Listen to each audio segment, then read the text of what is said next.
Film की कहानी घूमती है एक ऐसे सीधे साधे परिवार के आसपास जो बाहर से तो बिल्कुल नॉर्मल दिखता है, लेकिन जब बात उनके अपनों पर या किसी मासूम पर आती है तो वो सीधे मौत का दूसरा नाम बन जाते हैं। कहानी में एक तरफ है कराटे मास्टर राजा रमन और उनकी जांबाज बेटी नीला, जो सिर्फ अपनी रक्षा करना ही नहीं बल्कि दुश्मनों के छक्के छुड़ाना भी अच्छे से जानती है, और दूसरी तरफ है देश का सबसे बड़ा और खूंखार बिजनेसमैन जो हजारों करोड़ रुपए के काले धन को सफेद करने और एक पूरी पहाड़ी पर कब्जा करने के लिए किसी भी हद तक गिरने को तैयार है। सोचिए क्या होगा जब इस लालची बिजनेसमैन और देश के मोस्ट वांटेड क्रिमिनल का सामना कराटे मास्टर और इस खतरनाक परिवार से होगा। कैसे एक मामूली सा दिखने वाला परिवार पूरे अंडरवर्ल्ड का खेल पलट कर रख देता है। चलिए देखते हैं आज की कहानी में। फिल्म की शुरुआत में हमें एक कराटे मास्टर को दिखाया जाता है। इलाके के लोग उनकी बहुत इज्जत करते हैं। वो सिर्फ कराटे मास्टर ही नहीं थे बल्कि जिस किसी को भी जिस चीज की जरूरत होती थी वो उनकी मदद करने के लिए पूरी कोशिश करते थे। लोगों की मदद करना ही जैसे उनका सबसे बड़ा धर्म था। उनका नाम है राजा रमन। वो वैसे तो बच्चों को कराटे की ट्रेनिंग देते थे। दूसरी तरफ राजा के परिवार को दिखाया जाता है। उनकी पत्नी का नाम वेनी है और बेटी का नाम नीला है। राजा का एक छोटा भाई भी है। इन तीन लोगों को मिलाकर राजा का एक छोटा और बहुत ही सुखी परिवार है।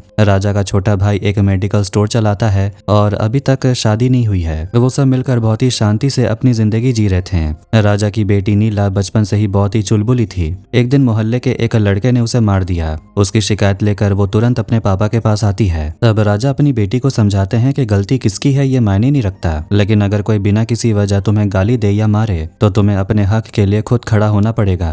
वो अपनी बेटी से कहते हैं कि अभी जाओ और उस लड़के का सामना करो। पापा की बात सुनकर नीला वापस मोहल्ले में जाती है, लेकिन वो लड़का इस बार उसे पहले से भी ज्यादा बुरी तरह मार देता है। नीला फिर रोते हुए अपने पापा के पास जाती और कहती है, पापा मैं भी कराटे सीखूंगी ताकि मैं खुद के लिए खड़ी हो सकूं। अगर कोई मेरे साथ गलत करे तो मैं उसका सामना कर सकूं। अपनी बेटी के मुंह से ये सुनकर राजा बहुत खुश होते हैं और उसी दिन से नीला को कराटे सिखाना शुरू कर देते हैं। नीला बहुत ही समझदार और तेज दिमाग लड़की थी। इसी वजह से वो बहुत ही कम समय में कराटे में बहुत अच्छी हो जाती है। समय बीतता जाता है और नीला कराटे में बेहतरीन परफॉर्म करने लगती है। कुछ समय बाद उनके इलाके में कराटे का एक बहुत बड़ा टूर्नामेंट अनाउंस होता है जिसमें नीला भी हिस्सा लेती है। आखिरकार टूर्नामेंट का दिन आता है, लेकिन बदकिस्मती से नीला अपने पहले राउंड में ही हार जाती है। इस हार से नीला का दिल टूट जाता है। उसका खुद पर से भरोसा उठने लगता है और वो सोचने लगती है कि शायद कराटे उसके बस की बात नहीं है। अपनी बेटी को इस तरह हिम्मत हारते देखकर राजा उसे संभालते हैं और अपने जीवन का एक किस्सा सुनाते हैं। वो कहते हैं, जब मैंने पहली बार कराटे सीखना शुरू किया था तो मैं भी अपना पहला मैच हार गया था, लेकिन उस हार ने मुझे बहुत कुछ सिखाया। उसके बाद मैंने अपनी ट्रेनिंग की कमियों को दूर किया और पहले से भी ज्यादा मेहनत करने लगा ताकि अगली बार मुझे कोई हरा ना सके। मेहनत करते करते मैं जिंदगी के उस मुकाम पर पहुंच गया जहाँ से मुझे कभी पीछे मुड़कर नहीं देखना पड़ा। इसलिए हारना कोई बुरी बात नहीं है, बशर्ते तुम उस हार से कोई सीख ले सको। पापा की बातें सुनकर नीला के अंदर खोया हुआ आत्मविश्वास वापस आ जाता है। वो और भी ज्यादा लगन से ट्रेनिंग शुरू कर देती है। वो इस बात पर ध्यान देती है कि उसकी कमियां कहाँ हैं और उन्हीं पर काम करती है। काफी समय बीत जाने के बाद नीला पहले से ही कहीं ज्यादा बेहतरीन फाइटर बन जाती है। इसके बाद एक और टूर्नामेंट आता है। इस बार नीला बहुत शानदार परफॉर्म करती है और वो टूर्नामेंट जीत जाती है। जीतने के बाद वो उसी लड़के से मिलने जाती है जिसने बचपन में उसे मारा था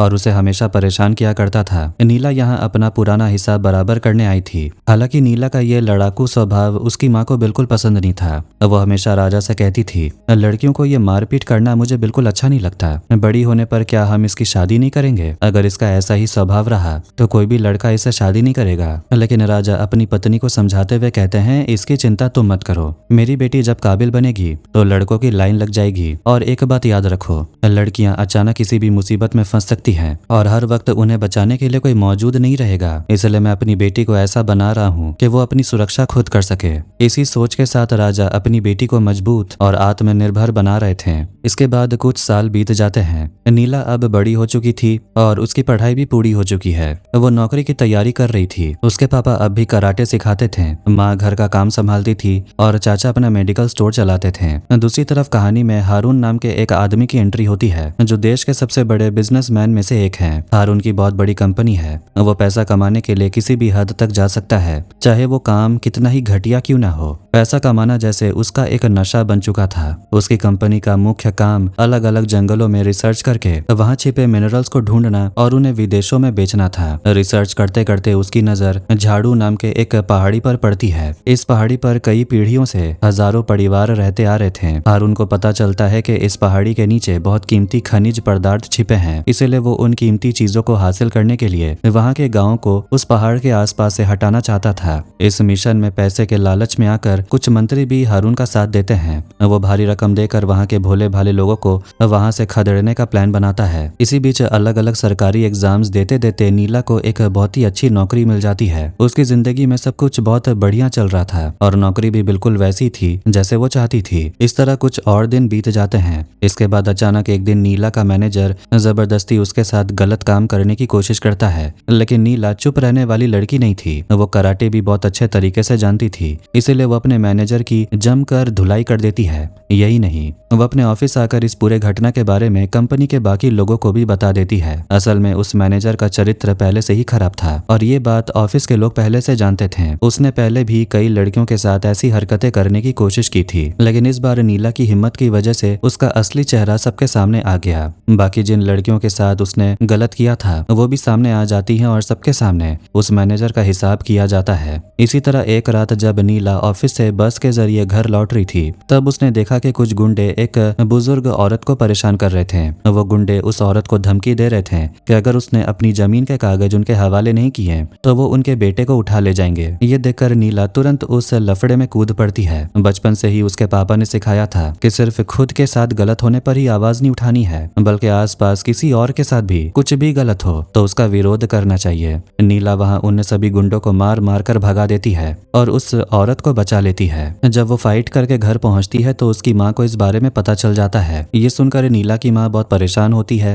नीला हमेशा दूसरों को बचाने के चक्कर में खुद मुसीबत में पड़ जाती थी, इसीलिए उसकी माँ को डर रहता था कि किसी दिन वो किसी बहुत बड़े झंझट में फंस न जाए। इस बात को लेकर अक्सर घर में नीला की माँ उसे टोकती रहती थी, लेकिन नीला के पापा और उसके चाचा हमेशा नीला का ही साथ देते थे। दूसरी तरफ हारून अपने प्रोजेक्ट को आगे बढ़ाने की तैयारी में लगा था। मंत्रियों को उनकी रिश्वत का पैसा देना था, इसीलिए वो अपने काले धन को सफेद करना चाहता था। इस काम के लिए वो अभिराम नाम के एक हवाला कारोबारी की मदद लेता है, जो सालों से इस काले धंधे में शामिल था और पुलिस कभी उसके आसपास भी नहीं भटक पाई थी। वो दोनों मिलकर हजारों करोड़ रुपए को सफेद करने का एक बड़ा प्लान बनाते हैं। इस प्लान के हिसाब से उनके पास 100 रुपए का एक नोट होता है, जिसे बीच से फाड़ कर 2 टुकड़े किए गए थे। आधा टुकड़ा हारून के पास था और आधा अभिराम के पास। इसी फटे हुए नोट के जरिए विदेश से सारा पैसा रिसीव किया जाना था। वो अपने प्लान के मुताबिक काम करना शुरू कर देते हैं। ठीक उसी समय कार्तिक नाम का एक रिपोर्टर हारून के इस काले कारनामे के खिलाफ एक रिपोर्ट तैयार कर रहा था और सारे सबूत जुटा रहा था। वो आम जनता के सामने हारून का असली चेहरा लाना चाहता था और काफी समय से वो उसके पीछे लगा हुआ था, लेकिन किसी तरह हारून को इस बात की भनक लग जाती है। वो सोचता है कि अगर कार्तिक ने उसके काले धन का सच दुनिया के सामने ला दिया तो वो बड़ी मुसीबत में फंस जाएगा, इसलिए उसे रास्ते से हटाना ही होगा। हारून तुरंत इलाके के एक नामी गुंडे कृपाकारण के पास जाता है और उसे कार्तिक को जान से मारने के लिए बहुत सारे पैसे देता है। कृपाकारण अपने गुंडों को लेकर कार्तिक के घर पहुंच जाता है और कार्तिक समेत उसके पूरे परिवार को बेहद बेरहमी से मौत के घाट उतार देता है। ये खबर मीडिया में आग की तरह फैल जाती है कि एक पत्रकार और उसके पूरे परिवार की हत्या कर दी गई। हर कोई ये जानने के लिए बेचैन था कि इस खौफनाक मर्डर के पीछे किसका हाथ है और इस पत्रकार के पूरे परिवार को क्यों मारा गया। इसके पीछे का असली रहस्य क्या है। पुलिस काफी छानबीन करती है पर उन्हें कोई सुराग नहीं मिलता। इसी बीच राजा और उनका परिवार अपनी खूबसूरत जिंदगी जी रहे थे, लेकिन उन्हें इस बात का जरा भी अंदाजा नहीं था कि बहुत जल्द ही वो भी एक बहुत बड़ी मुसीबत में फंसने वाले हैं। उधर हारून का काम पूरे जोर शोर से चल रहा था। उसका मकसद पूरी पहाड़ी को अपने कब्जे में लेकर वहां से कीमती खनिज निकालना था और उन्हें विदेशों में बेचकर खूब पैसा कमाना था। वहीं कहानी में टोबी नाम का एक अपराधी की एंट्री होती है, जो जेल से छूटकर बाहर आता है। वो एक औरत के गले से चेन छीनते हुए पुलिस के हत्थे चढ़ जाता है। तब टोबी जेल से अपने घर पहुंचता है तो उसकी पत्नी उस पर बहुत ज्यादा गुस्सा होती है। वो कहती है, तुम हर बार कोई ना कोई जुर्म करके जेल के अंदर चले जाते हो और भुगतना हमारे परिवार को पड़ता है। लोग आकर हमें ताना मारते हैं, क्या तुम गलत काम छोड़ नहीं सकते। पत्नी की बात सुनकर टोबी भी मन में ठान लेता है कि इस बार वो कोई अच्छा काम ढूंढेगा ताकि उसके वजह से उसके परिवार को शर्मिंदा ना होना पड़े। इसलिए वो अपने एक दोस्त से मिलता है और मदद मांगता है। उसका दोस्त कहता है कि वो कल ही कृपाकारण के आदमियों से मिलेंगे और उनके गैंग से कोई काम मांगेंगे। दूसरी तरफ अभिराम भी अपने मिशन के लिए तैयार हो रहा था। अगले ही दिन उसे दुबई जाना था ताकि 1000 करोड़ के काले धन को सफेद करने का प्रोसेस शुरू किया जाए। दुबई की फ्लाइट पकड़ने से पहले अभिराम शराब पीने के लिए एक बार में जाता है, जहां जमकर नशा करने के बाद जब वो कार से अपने घर लौट रहा था तो उसकी कार का एक बहुत ही भयानक एक्सीडेंट हो जाता है। अभिराम की हालत बेहद नाजुक हो जाती है। कुछ ही देर में पुलिस मौके पर पहुंचती है और उसे इलाज के लिए हॉस्पिटल में एडमिट कराती है। पुलिस को बिल्कुल अंदाजा नहीं था कि उन्होंने कितने बड़े अपराधी की जान बचाई है। इधर हारून लगातार अभिराम को फोन लगा रहा था, पर उसका फोन नॉट रीचेबल आ रहा था। हारून के पूरे प्लान की मुख्य कड़ी अभिराम ही था, क्योंकि उसके पास उस फटे हुए 100 के नोट का आधा हिस्सा था, जिससे दुबई में पैसे मिलने थे। उस वक्त उस फटे नोट की कीमत 1000 करोड़ रुपए के बराबर थी। आखिरकार हारून को पता चलता है कि अभिराम का एक्सीडेंट हो गया है और पुलिस ने उसे हॉस्पिटल में भर्ती कराया है। ये सुनते ही हारून के होश उड़ जाते हैं। अगर पुलिस ने अभिराम को पहचान लिया या उसे पकड़ लिया तो उसका पूरा खेल चौपट हो जाएगा। वो तुरंत अपने गुंडों को उस हॉस्पिटल में भेजता है ताकि वो वहां से अभिराम को उठाकर ला सकें। कुछ ही देर में गुंडे हॉस्पिटल पहुंच जाते हैं, लेकिन उन्हें देखकर पुलिस को शक हो जाता है कि एक घायल मरीज को ले जाने के लिए इतने सारे लोग क्यों आए हैं। जब पुलिस उन गुंडों के पास हथियार देखती है तो उन्हें समझते देर नहीं लगती कि कोई बहुत बड़ी गड़बड़ है। पुलिस उनसे पूछताछ शुरू कर देती है, जिससे बात बिगड़ जाती है और हॉस्पिटल के अंदर ही पुलिस और गुंडों के बीच भयंकर हाथापाई शुरू हो जाती है। तभी हॉस्पिटल में बात इतनी बिगड़ जाती है कि पुलिस को मजबूरन अभिराम के पैर में गोली मारनी पड़ती है। पुलिस ने ऐसा इसीलिए किया ताकि अभिराम किसी भी कीमत पर वहां से भाग न सके। वहां का माहौल बहुत ज्यादा खराब होते देखकर गुंडे समझ जाते हैं कि अब यहाँ रुकना ठीक नहीं, इसलिए वो पीछे हटने पर मजबूर हो जाते हैं। इधर पुलिस भी समझ जाती है कि कोई ना कोई बड़ा झोल जरूर है। वो सोचने लगते हैं कि आखिर ये घायल आदमी कौन है और इसे छुड़ाने के लिए इतने सारे गुंडे क्यों आए हैं। पुलिस इन सब बातों की छानबीन शुरू करती है तो मामला और भी पेचीदा हो जाता है। इसी बीच अभिराम अपनी रखवाली कर रहे कांस्टेबल पर हमला करके उसे घायल कर देता है और हॉस्पिटल से भागने में कामयाब हो जाता है। इस घटना के बाद पुलिस और भी ज्यादा एक्टिव हो जाती है और अभिराम की तलाश तेज कर देती है। तभी जांच के दौरान पुलिस को अभिराम की असली पहचान पता चलती है। ये जानते ही पुलिस वाले बुरी तरह डर जाते हैं। असल में बहुत समय पहले कुछ पुलिस वालों ने मिलकर अभिराम को पकड़ने के लिए उस पर हमला किया था, लेकिन बाद में उन सभी पुलिस वालों की लाशें मिली थी। उसका नाम सुनते ही बड़े बड़े पुलिस ऑफिसरों के पसीने छूट जाते हैं। वो बाकी पुलिस वालों को वार्निंग देते हैं कि अगर अभिराम के खिलाफ कोई भी कदम उठाना है तो पूरे सबूत और पूरी तैयारी के साथ ही काम शुरू करना होगा। दूसरी तरफ हॉस्पिटल से भागने के बाद अभिराम अपने लोकल गुंडों के अड्डे पर पहुंचता है। एक्सीडेंट की वजह से उसकी हालत बहुत खराब थी, इसीलिए डॉक्टर ने उसे आराम करने की सलाह दी थी और कुछ जरूरी दवाइयां लिख कर दी थी। लेकिन दिक्कत ये थी कि पूरी पुलिस उसे ढूंढ रही थी, जिस वजह से उसके खास गुंडे भी सीधे मेडिकल स्टोर जाकर दवाई खरीदने की हिम्मत नहीं कर पा रहे थे। उधर अभिराम को अगले ही दिन दुबई के लिए निकलना था, लेकिन उसके पास वक्त बहुत कम था। तभी उनकी नजर टोबी पर पड़ती है, जबकि टोबी उनके गैंग में बिल्कुल नया था, इसलिए पुलिस को उस पर शक नहीं होगा। ये सोचकर वो उसे दवाइयों की लिस्ट थमाकर मेडिकल स्टोर भेज देते हैं। टोबी दवाइयां लेने उसी मेडिकल स्टोर पर पहुंचता है जिसे राजा का छोटा भाई चलाता है, लेकिन उस वक्त दुकान पर चाचा नहीं थे बल्कि नीला बैठी हुई थी। टोबी जब दवाइयां ले रहा था तभी वो अपनी आदत से मजबूर होकर चाकू निकाल लेता है और नीला को डराने की कोशिश करता है। इतना सब होने के बाद भी नीला बिल्कुल नहीं घबराती और चुपचाप उसे दवाइयां देने लगती है। वो वहाँ कोई तमाशा या लड़ाई नहीं चाहती थी, क्योंकि उसकी माँ हमेशा उसे शांति से रहने को बोलती थी। अब वो बड़ी हो चुकी थी और उसकी शादी की उम्र थी, इसलिए वो नहीं चाहती थी कि उसकी वजह से उसका परिवार किसी मुसीबत में पड़े। लेकिन दवाइयां लेकर जाने से पहले टोबी चालाकी से नीला के गले की चेन छीनने की कोशिश करता है। यह देखते ही नीला का गुस्सा 7वें आसमान पर पहुंच जाता है। वो टोबी की जमकर धुलाई करना शुरू करती है। वहां का नजारा बिल्कुल बदल जाता है और आसपास के लोग तुरंत पुलिस को फोन कर देते हैं। पुलिस मौके पर आकर टोबी को गिरफ्तार कर लेती है। काफी देर होने के बाद भी जब टोबी वापस नहीं लौटता तो अभिराम और उसके आदमी चिंता में पड़ जाते हैं। तभी टोबी किसी तरह पुलिस स्टेशन से उन्हें कॉल करता है और बताता है कि पुलिस ने उसे अरेस्ट कर लिया। ये सुनकर अभिराम समझ जाता है कि दूसरों के भरोसे रहने से काम नहीं चलेगा।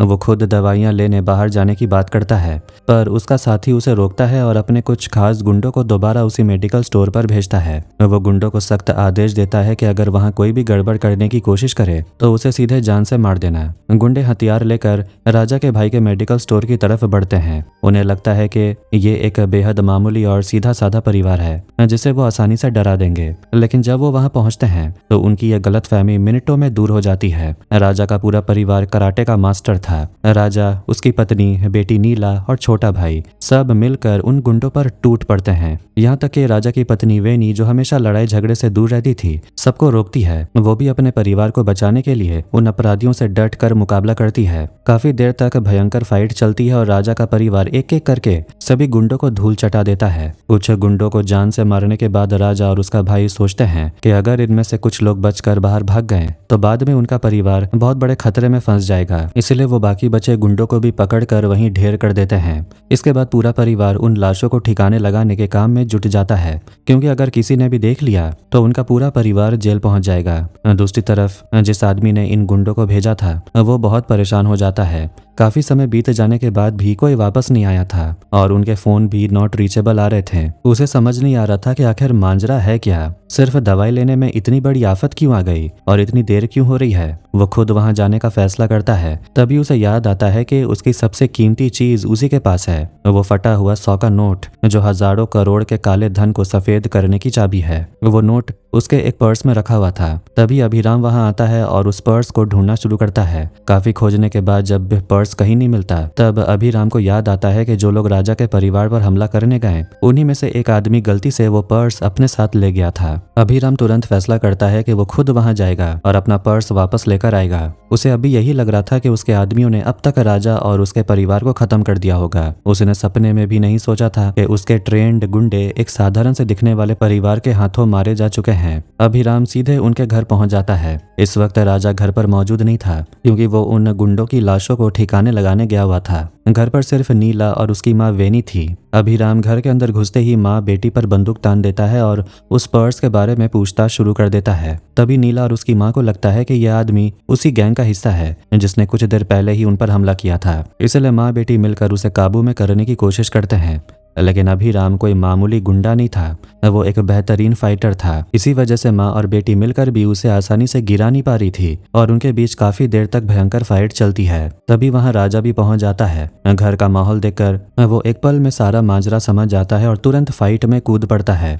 अब तीनों मिलकर अभिराम से मुकाबला करते हैं और काफी मशक्कत के बाद आखिरकार उसे काबू कर लेते हैं। लेकिन वो अभिराम को जान से नहीं मारते, बल्कि उसे रस्सी से अच्छी तरह बांध कर एक कमरे में कैद कर देते हैं। अब पूरा परिवार बैठकर यही सोच रहा था कि आखिर ये लोग कौन हैं और क्यों हाथ धोकर उनके पीछे पड़े हैं। इसके बाद जब वो थोड़ी छानबीन करते हैं तो उन्हें पता चलता है कि अभिराम कोई छोटा मोटा अपराधी नहीं, बल्कि एक बहुत बड़ा गैंग चलाता है। उसका काम बड़े बड़े लोगों के काले धन को सफेद करना था और पुलिस की लिस्ट में देश का मोस्ट वांटेड क्रिमिनल था। इधर जब अभिराम के गैंग के बाकी गुंडों को पता चलता है कि राजा और उसके परिवार ने उनके साथियों को मार दिया है और अभिराम को बंधक बना लिया है, तो वो सीधे राजा के पास जाते हैं और उसे धमकी देते हैं और कहते हैं अगर तुमने अभिराम और उस फटे हुए 100 के नोट को हमारे हवाले नहीं किया तो तुम्हारे परिवार पर ऐसा तूफान आएगा कि तुम सोच भी नहीं सकते। लेकिन राजा डरने वालों में से नहीं था। वो साफ साफ कह देता है कि चाहे कितनी भी बड़ी मुसीबत क्यों ना आ जाए, एक बार जो काम उसने शुरू कर दिया है उससे वो पीछे नहीं हटेगा। वो उन गुंडों की आंखों के सामने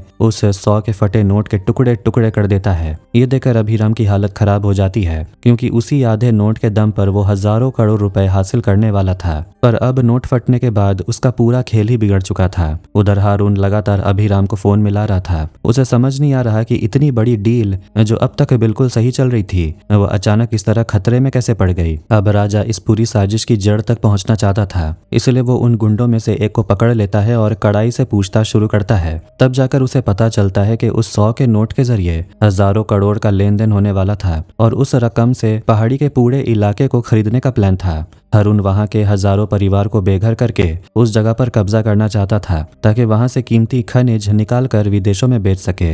ये सारा सच जानने के बाद राजा और उसकी बेटी नीला फैसला करते हैं इस बात की जानकारी पुलिस को मिलनी चाहिए। राजा अपने कराटे क्लास में आने वाले एक पुलिस ऑफिसर से कांटेक्ट करता है और उसके जरिए सारे सबूत पुलिस के बड़े अधिकारियों तक पहुंचा देता है। लेकिन राजा ये भी जानता था कि अगर इस बीमारी को जड़ से खत्म करना है तो इस खेल के हर खिलाड़ी का खात्मा करना होगा। इसलिए वो सबसे पहले अभिराम को रास्ते से हटा देता है और उस 100 के नोट का भी हमेशा के लिए बंदोबस्त कर देता है। अब आखिरी और सबसे बड़ी जिम्मेदारी बाकी थी। वो था देश का सबसे बड़ा बिजनेसमैन हारून। इसलिए राजा और नीला सीधे हारून के ठिकाने पर पहुंच जाते हैं। जब हारून इस बाप बेटी को अपने सामने देखता है तो उसे अपनी आंखों पर यकीन नहीं होता कि इन मामूली लोगों ने इसके इतने बड़े इंटरनेशनल प्लान को मिट्टी में मिला दिया। राजा सीधे हारून की आंखों में आंखें डालकर कहता है, सिर्फ पैसों के लालच में हजारों बेकसूर लोगों को बर्बाद करना बिल्कुल गलत है। उन लोगों की जिंदगी उस जमीन से जुड़ी है और तुमको उनका आशियाना छीनने का कोई हक नहीं। तुम लोगों ने क्या सोचा था कि तुम्हारे इस काले कारनामे पर किसी की नजर नहीं पड़ेगी और तुम्हारे खिलाफ कोई खड़ा नहीं होगा? एक बात हमेशा याद रखना, दुनिया में आज भी ऐसे लोग मौजूद हैं जो तुम जैसे दरिंदों के सामने झुकने से जरा भी नहीं डरते हैं। ये सुनते ही हारून के इशारे पर उसके सारे बॉडीगार्ड्स राजा और नीला पर हमला कर देते हैं। दोनों तरफ से जबरदस्त फाइट शुरू हो जाती है। राजा और नीला मिलकर उन गुंडों को कुत्तों की तरह पीटते हैं। देखते ही देखते बाप बेटी की ये जोड़ी सभी बॉडीगार्ड्स को धूल चटा देती है। अब मैदान में सिर्फ हारून बचता है। इसके बाद राजा और हारून के बीच आमने सामने की खूंखार फाइट शुरू होती है। दोनों ही एक से बढ़कर एक फाइटर थे और ऐसा लग रहा था मानो दो शेर की लड़ाई हो रही हो। कुछ ही देर में राजा अपनी कराटे क्लास का इस्तेमाल करके हारून को जमीन पर पटक देता है और आखिरी वार करके उसे हमेशा के लिए ऊपर पहुंचा देता है। हारून का खेल वहीं खत्म हो जाता है। इतना सब कुछ हो जाने के बाद भी राजा और उसके परिवार का नाम कहीं सामने नहीं आता। पुलिस को उनके खिलाफ एक भी सबूत नहीं मिलता क्योंकि राजा ने जो कुछ भी किया बहुत ही सोच समझकर और परफेक्ट प्लानिंग के साथ किया था। बिना किसी सबूत के पुलिस भी केस बंद कर देती है। इसके बाद राजा का पूरा परिवार दोबारा अपनी नॉर्मल लाइफ में लौट आता है। उन्हें देखकर कोई अंदाजा भी नहीं लगा सकता कि इस सीधे साधे परिवार ने इतने बड़े क्रिमिनल्स का सफाया कर दिया, लेकिन उनके दिलों में एक बहुत बड़ा सुकून था कि उन्होंने हजारों गरीब परिवारों को बेघर होने से बचा लिया। दूसरी तरफ मीडिया में हफ्तों तक ये खबर चलती रहती है कि इतना बड़ा बिजनेसमैन अचानक कहाँ गायब हो गया और उसके लापता होने के पीछे किसका हाथ है। पुलिस काफी इन्वेस्टिगेशन करती है पर नतीजा 0 रहता है। इधर हमारा कराटे मास्टर और उसका परिवार बहुत ही खुशी और शांति से अपनी जिंदगी जीने लगता है और इसी खूबसूरत मोड़ पर यह शानदार थ्रिलर फिल्म यहीं पर खत्म होती है। तो कैसी लगी आज की स्टोरी कमेंट करके जरूर बताना। वीडियो अच्छा लगा तो वीडियो को लाइक कर दें, चैनल को भी सब्सक्राइब कर दें। मिलते हैं नेक्स्ट वीडियो में। Take care.